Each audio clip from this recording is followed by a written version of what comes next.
I'm Marie Henson, president of the Walton County Heritage Museum, and we're so happy to have Steve McBurney here, and he's going to tell us about some guns that he has. This first one right here, it's a French gun, and it's inscribed over here on it has marking for 1851. And with it having the brass furniture on it, it's probably used, by the Navy or on a ship, a steamship or, near the water. It has all the cartouches, for the marks. This gun has been used quite a bit. And these guns were used also after they fired their single shot, to hit or defend from swords. And this one right here is an interesting gun too. It started its life as a flintlock, and it was probably converted sometime in 1840. And it started its life around 1810, 1812, something like that. But it was used in the War of 1812. And it had been converted to percussion because it has all of the conversion marks. And the lock information has been took off. And so what that's telling us is this gun was sold as surplus at one time. And so it could have been used, and because I bought this in Mobile, it was probably used by the South in the war. And this is also an interesting gun because it was used more by people that traveled, like in wagons or steamboats, stuff like that, because it's so bulky and cumbersome. And this pistol right here is the Marsden. It's a Queen Anne, and this was very popular with people like bankers, cotton salesmen, lumber, pine tar, which was a big thing here.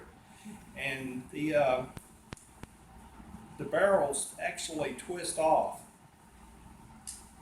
It's called the Queen Anne type style. But whenever you would load the bullet, the powder in, and then the bullet, and then screw the barrel on. And that's how you loaded this. And like I said, it was popular for anybody that was carrying large sums of money along the road. Now this rifle is a special contract. It's an LG&Y. It says so on the lock. There was probably about 20,000 of these manufactured. They had a contract with the government to deliver, and I think that they only delivered, something like 12,000.